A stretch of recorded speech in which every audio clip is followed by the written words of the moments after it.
You have to prepare yourself for the storm, for the chaos. Jordan Peterson famously talks about being the one guy at your father's funeral, like the strongest man at your father's funeral. This is kind of like that. But these unexpected situations happen. So what can we do if you're a father? You can be the lighthouse for your family for whenever chaos happens. You can be that immovable, comforting object that lights the way for everyone so that when these disasters come, you are there and they can just lean on you.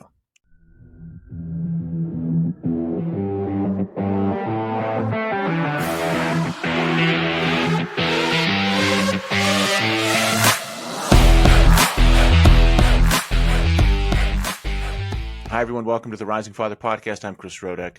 This is a solo episode. It's been a minute.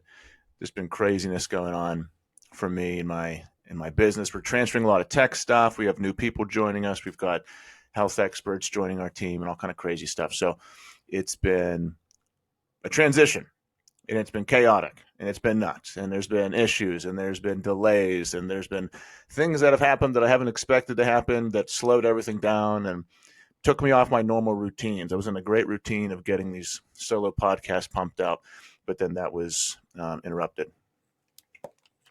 But today, I want to talk about one of the cornerstones of Rising Father, and that is, what does it mean to be a lighthouse for your family? What does that mean? Because I reference that all the time. We talk about this in my group constantly. We all use this phrase. This is what pushes us through the day. It pushes us in the hard times. Whenever we're going through chaos and resistance, we say we want to be that lighthouse. I put it on my posts. We're putting it on T-shirts. We want to be the lighthouse for our family. That's what Rising Father is all about. And what does that mean? So first, let's describe a lighthouse. Like, what does a lighthouse look like? What does it do? Well, I just think of your classic pictures of a dark, stormy sky, and off in the distance, you can see this bright, warm light coming out of the sky, and waves are crashing over it, and this large, immovable stone structure is there, standing, lighting the way for everyone. That is you. That is what a father should be. That is what I want to be for my family. Yes, we're going to make mistakes. Yes, we will fail. Yes, you might not be that right now. I am not that right now. I is what I want to be. That is what I'm striving to be. So I'm building myself to be that. But that is the idea of a lighthouse in my head. It's immovable. It doesn't matter what the weather is. It doesn't matter how hard the waves are crashing. It doesn't matter what is happening. That lighthouse is standing there. So that is the image of the lighthouse in my head. It's lighting the way. It's warm, and it's always going to be there no matter what. Now let's go into a story. So one of my good friends, his kid is going through a really rough time, has some kind of horrible health problems that were completely unexpected, just came out of nowhere.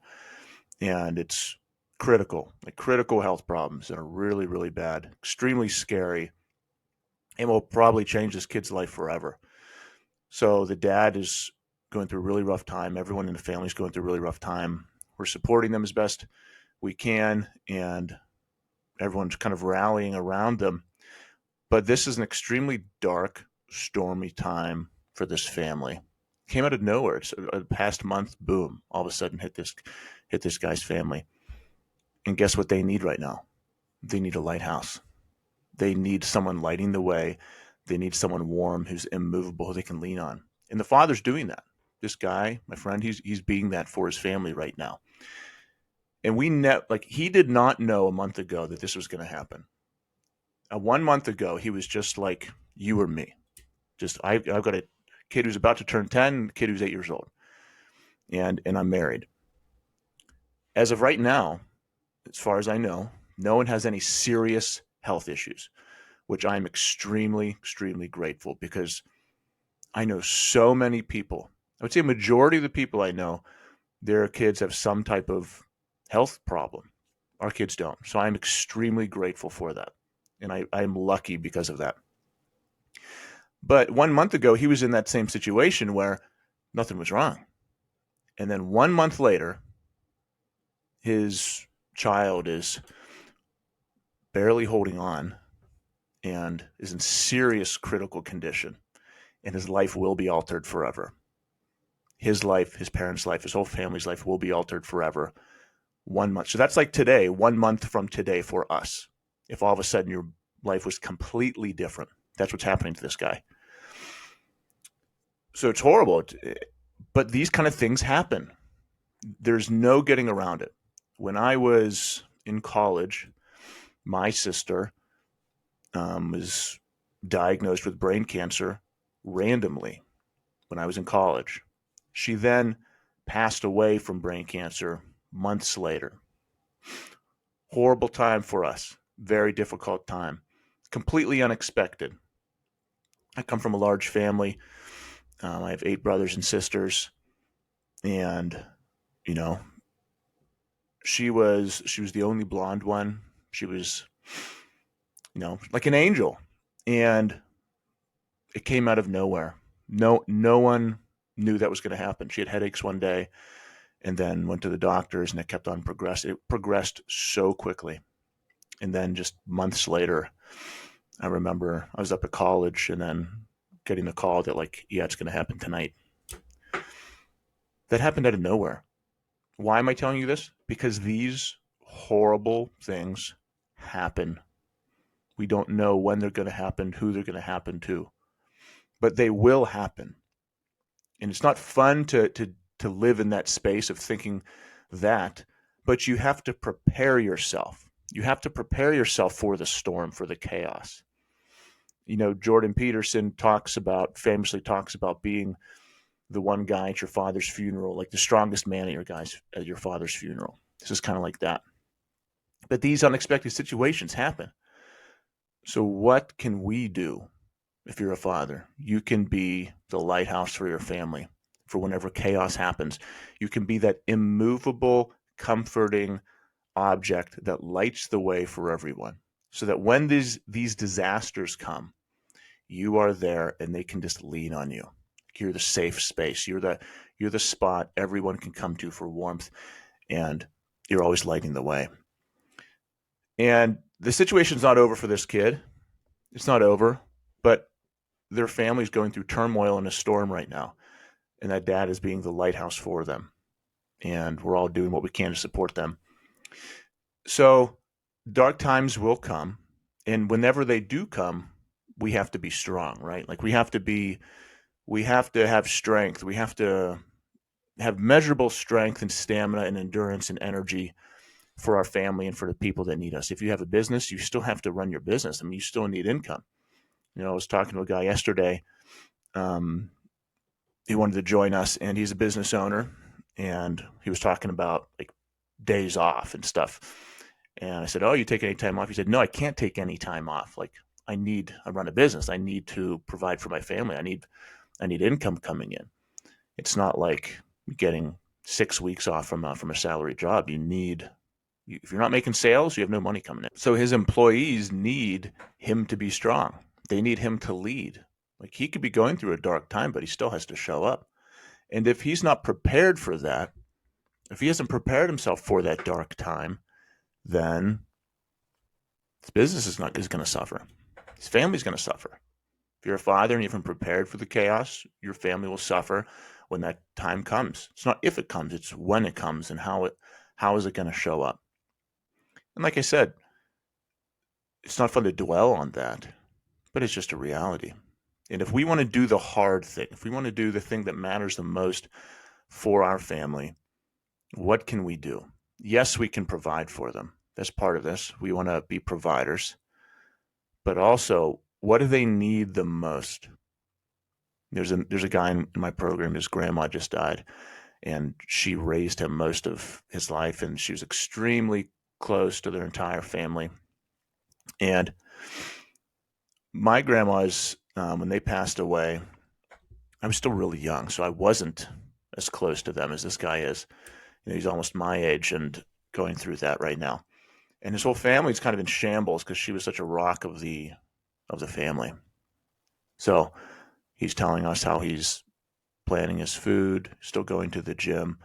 he's still being the emotional rock for them. So like, what do they need right now? They need someone to lean on, someone whenever you're at the funeral home, you could come over and just have a warm talk with them. That's such a weird space to be, is the funeral home. And I remember my first time as a young kid going to one when like an old uncle or a grandparent died, going to the funeral homes for the first time. It's just so weird. And then going to it more and more as you get older. And then you see the way people are acting there. And for me, it's, who do I want to be when I'm in that situation? Well, I want to be the guy that mourned appropriately, but also a strong guy that people can come lean on. I'm going to be confident, authentic, and warm and loving. Someone that can provide warmth to people, especially for my family.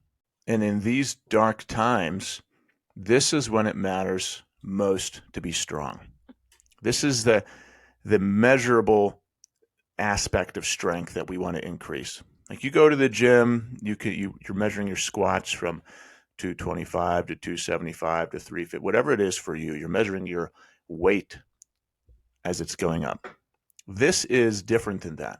It's more important. That is the measurable number you can stick on a plate, on a rack. We're talking about your emotional, mental, your soul strength that your family needs whenever everything comes crumbling down. Like, how strong are you when everything falls apart? If you're that lighthouse, how strong is that lighthouse? Like, how bad of a storm can that lighthouse withstand? That's what we're talking about. Is it poorly made? Will it just crumble with a little bit of waves? Or can there be a hurricane that just keeps on standing? Like, you see these videos, I think it's in Portugal, of these massive, massive waves that are like over 50 feet tall, and they're just crashing on these lighthouses and nothing's happening to them. It just splits the water. It's like the water isn't even there. They're so well made. I have no idea how these things are made, but that's what I want to be. That's the goal. That's what we're talking about, is how bad of a storm can you withstand? That is the strength of which you are made. Not the weight you can push up, but how many failures can you rebound from? How much depression can you push through? How much resistance and obstacles in your business do you keep your vision? How much resistance and obstacles in your business do you keep pushing through? And you keep your vision steadfast. You keep your employees motivated and inspired. How many obstacles or tragedies can happen to you and your family, but you can still light the way and be inspirational? When you wake up in the morning and you're stressed out, anxious, depressed, you have doubt and you have fear, do you still get up and go do your workout?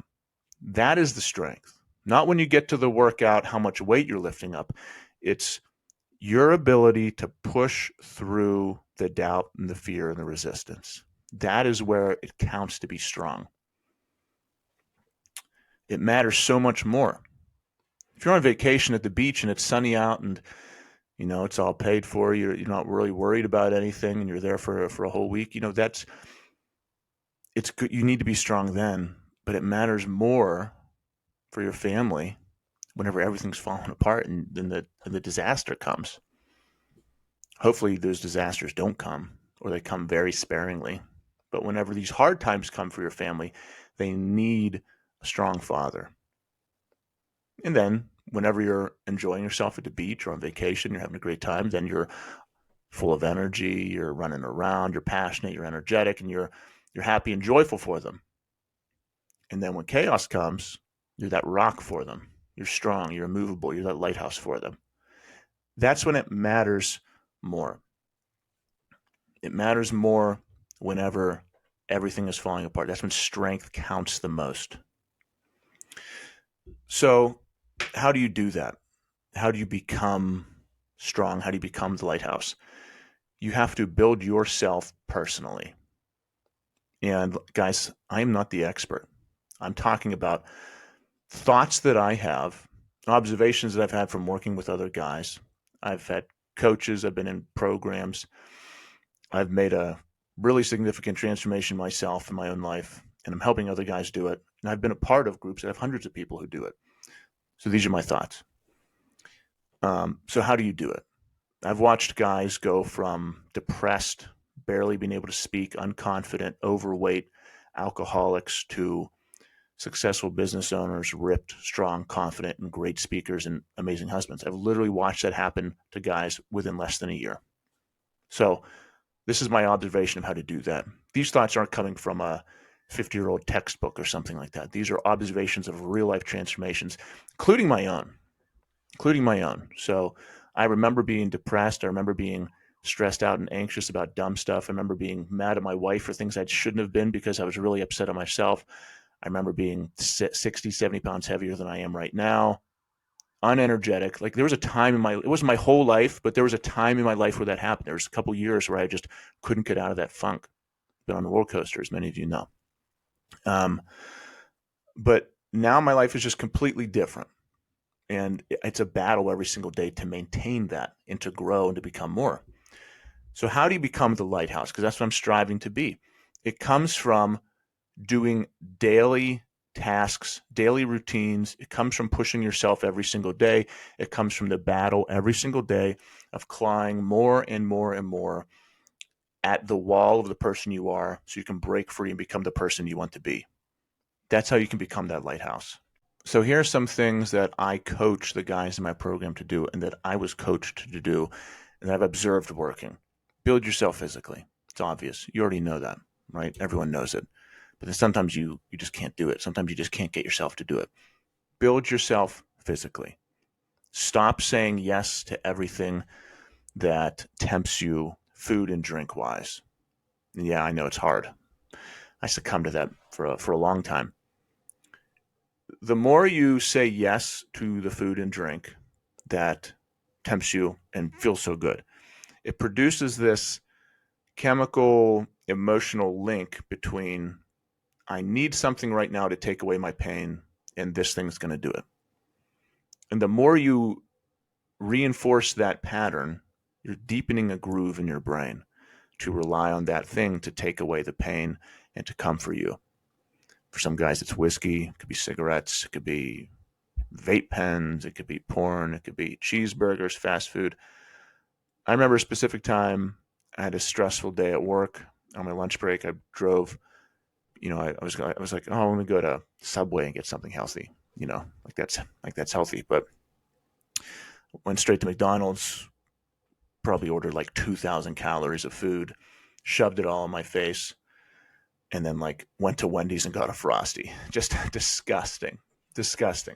I'm sure none of you have ever done that. But it's just me, just gross behavior. But it wasn't a health related thing that I did. It wasn't a medical need. It was an emotional thing. It's like I had a rough day. I was stressed out. So I needed that pacifier. I needed something to put in my mouth to make the pain go away. And the more you do that kind of thing, the more that groove is cemented. So if you smoke weed every time you get stressed out, like now it's not a choice to smoke weed. Now I'm stressed out. I need it because I'm just used to doing it. Or I grab a candy bar every time I'm stressed out. I'm having a rough time at work, so I just grab some M&Ms. And then 10 years goes by and you have a 10-year deep groove in your brain of every time you get stressed out needing this thing that makes you comfortable. So over and over again, saying yes to these vices that take the stress away but feel good temporarily make us seek comfort over and over again, and it weakens us. One of the things I did this past month was do a 7-day fast. It was big for me. It's a big deal for me. I've never even attempted it. Longest I've gone before that was 3 days. And I was trying to break barriers in my brain while I did that. Like, I don't need food. I don't need these things that take away my stress. Because I had the same old stressful situations that week. I had family stress. I had business stress. And normally I would go up and get it'd be time for a protein shake. It'd be time for lunch. And I eat good food. It's healthy, but it's also tastes good. Like I make good food. I looked forward to eating. And during that whole week, anytime there's a stressful situation, She's like, no, you can have a little bit of salt, or you can have some water, or some black tea, black coffee. So I was trying to break this need in my brain to seek comfort every time stress arrived. But if you don't think about doing that, and your whole life is just enforcing these patterns, if your whole life is growing these patterns of like the mouse in the trap, just going to that little drip of sugar water or whatever they have, and knowing that if it goes there, it's going to have that little dopamine burst, then a lot of your decisions are going to be geared towards pleasure.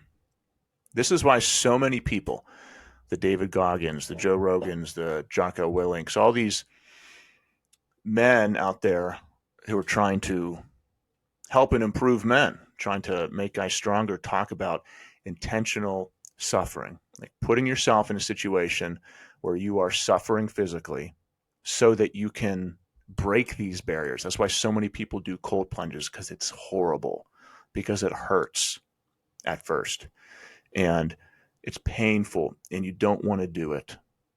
It's instead of developing and growing a pattern of seeking comfort and doing the easy thing, it's developing and growing a pattern of doing the hard thing.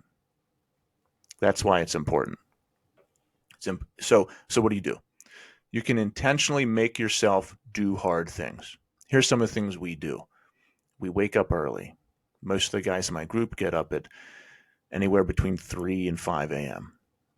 And that's hard to do. I remember the first time I woke up at 3:45, it was very difficult for me to do. I was having like panic attacks. Like my body was freaking out. I went from waking up at 6:30 to waking up at 3:45. It's very tough for me. So that alone, if you wake up at 1 hour earlier, if you normally wake up at 7, if you wake up at 6, it's a huge win. Second thing, start working out. Start going to the gym.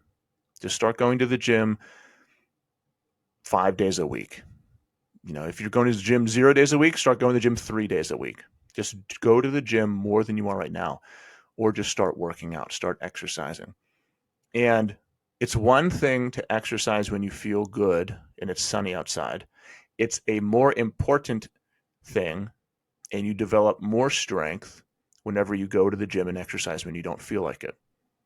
When it's cold outside, when it's dark outside, when there's no one there watching you, when it's just you, no one knows about it, and you're thinking, why the hell am I doing this? That is when it's more important and more valuable to go to the gym. Because if you can force yourself to do that, then of course you're going to do it when it's nice outside and you want to. You've mastered it. So go to the gym. Wake up early. Another thing you could do, intentional, physical, difficult, I'm saying that weird, more intentionally difficult physical situations such as sauna, ice baths. I used to do cryotherapy, and then they changed their hours. Now I can't go anymore. But I have an ice bath, and it's freezing. I'll be honest, I don't go in it every day, but I'm trying to do the sauna every day. And I said trying because I also don't do the sauna every day. It's one of those routine things that I want to be an everyday thing, but sometimes I run out of time. So sauna, ice baths, going for a long run, even like a wall squat. I'll tell you what, you don't have a sauna, you don't have an ice bath, you don't have any of these things. Who cares? Go do a wall squat for 90 seconds and you'll be in pain, you'll be suffering, but afterwards you're going to feel good about yourself. You're going to have respect for yourself and you'll feel proud. Doing hard physical things is a way to build yourself because you are choosing hard. You are choosing difficulty. And then here's the next step. You're going through the hard thing. You're in the ice bath. You're in the sauna. You're at the gym. You're up early working on the house when you're normally sleeping. So you're physically uncomfortable. Here's the next level. How do you respond? What are you like? What is your energy like? Are you happy? Are you focused? Or are you bitching and moaning the whole time? Do you give up and go back to bed, or do you keep moving? Like, how do you exist in the chaos? What is this lighthouse doing right now? That's step 2. It is, okay, I'm doing the thing that I didn't want to do before. Now, how am I going to show up? What's my energy going to be like? This is one of the most important things. During the fast, I had situations where my family was eating and I could have just watched them eat or go into another room. I said, no, the fast is win 1. Win 2 is me showing up at dinner time while I'm fasted. How am I living during this suffered state? So that's step 2. So doing hard physical things. Okay. I'm not going to go into the weeds with that. You know what that means. Next is surround yourself with people who build you up. This is extremely important. At my last job, there was many people who were very negative, didn't like what they were doing. The day I quit, I think every single person I talked to said to me, I wish I could do what you're doing. Like, congratulate. Like, I thought there was going to be a lot of people jaded and like jealous, but everyone's like, oh my God, I wish I could do that. Like, good for you. I was blown away. But so many of them during the year are not happy with what they're doing. So they bitch about their job, they bitch about their coworkers. There's a lot of gossip. If that was what the only thing I had filling my head, I would never be where I am right now. Not a chance. Like, if I didn't intentionally seek out words and people that built me up, I would not be doing what I'm doing right now. Not a chance in hell. I have to fill my head with positive thoughts that build me. I have to fill my head with visionary thoughts that I can embody. I need to fill my head with things that I want to work towards, goals that I want to achieve. I have to put those thoughts and ambitions into my head. And sometimes those things don't come from me. Sometimes those things come from books, from podcasts. Most of the time, they come from real people that I know, that I've met in men's programs and groups, and coaches that I've hired, like people that I look up to, that I want to be like. I say, I want to be around you because these parts of your life, I want to become them. Like, I want to learn to speak like you. I want to be as successful in business as you. I want to be as fit as you. So you know something I don't. So I'm going to pay you to be around you. And that's why you join these programs and groups, so you can surround yourself with those people and take part of them and make it become you. And then you adapt and you make it your own, and then you can give that to other people. I would never be where I am right now if I didn't do that over the past years. Is like, if all I had was my like teaching group of friends and coworkers and people that I was like, there's not a chance, man. It's not a chance. I had to go out and seek wisdom from people, from books, podcasts, mentors, coaches, groups of men. Whenever you go into high-level business communities, you will find that this is common. There are men's clubs, men's groups, men's masterminds, business masterminds, groups of guys that get together that help each other rise. They level each other up. I didn't know this world existed until 6, 7 years ago. This was not a thing to me. I was 29 years old. I never heard the word mastermind in my life. I thought I was going to be a teacher my whole life. I saw my salary step count all the way to the day I retired and got my pension. And I didn't know this was a thing.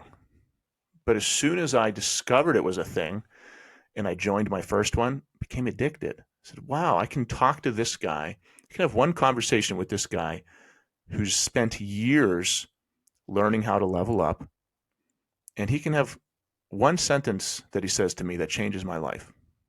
There's one sentence. Like, he can say one thing to me that shaves years of work off of my life, because he's done years of work.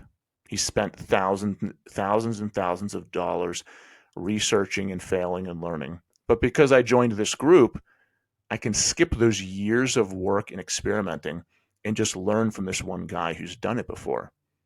That's why you do these things.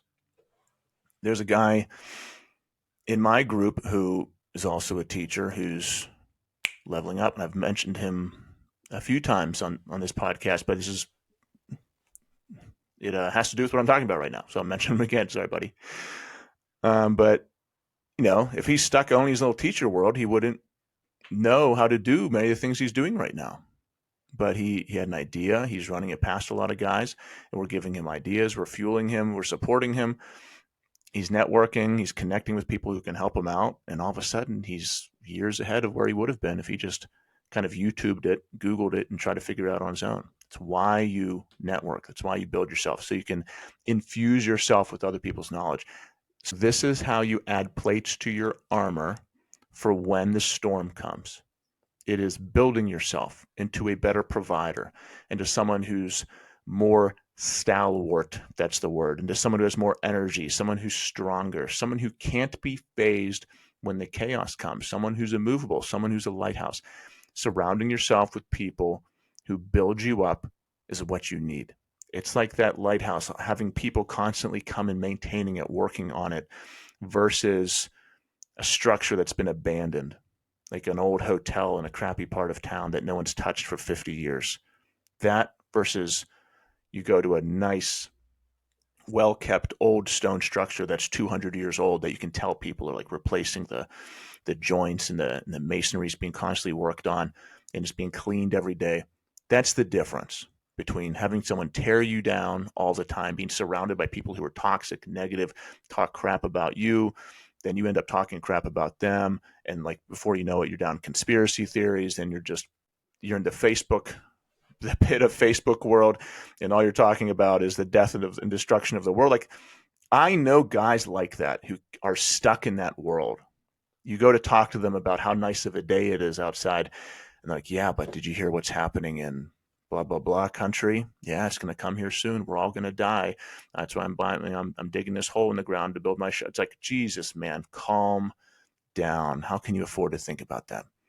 Who are you listening to? What are you filling your head with? Surround yourself with voices that build you up. Because what if to the guy was just this fake person I was just creating? What if a serious family tragedy happened to him, and instead of filling his head with strength and good thoughts and being positive, he was just doing that? Like, how would he show up to his family? Not well at all. They would need this strong, wise person. And the only thing he's been thinking about for the past months have been, Facebook. Fill your head with voices that build you up. This is what it means to be the lighthouse. This is what we're talking about. We're talking about being immovable, lighting the way, providing warmth, providing love, being the one that your family, your community, your employees can lean on when the storm hits. You are immovable. It doesn't matter what is happening around you. It doesn't matter what's happening in the world.